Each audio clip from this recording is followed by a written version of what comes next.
Elke woensdag en toonsje wordt er een maaltijdsop op deze wijze vervierd naar de soepwinkel van Raderwerk in Kolm.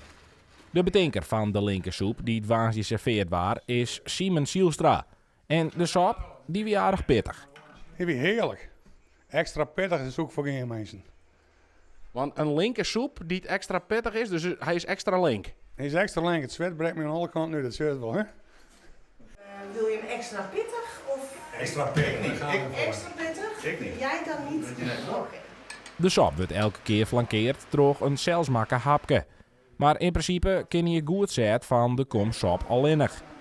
Linda Gebben is een van de chefs. Zij is fan van de linkersop, maar ook de oorensmaken vindt ze heerlijk. Nou, vorige week hadden we boerenkoolsoep. Het klinkt een beetje, niet veel zeggen, maar dat was een heerlijke soep. Dat was tot nu toe nog mijn favoriet. Gebben wen het al een aantal jaar in Noord-Est-Friesland en vond vrijwilligerswerk in Kolm een goeie en noffelijke tijdsinvulling. Ik kom uit de Zaanstreek en ik wilde graag een beetje integreren hier in Noordoost-Friesland. En toen heb ik ervoor gekozen om dus bij Radarwerk vrijwilligerswerk te gaan doen. Ja, en zo is het eigenlijk gegroeid dat ik nu hier sta. En toekomstplan met de soepwinkel, die binnen er genoeg.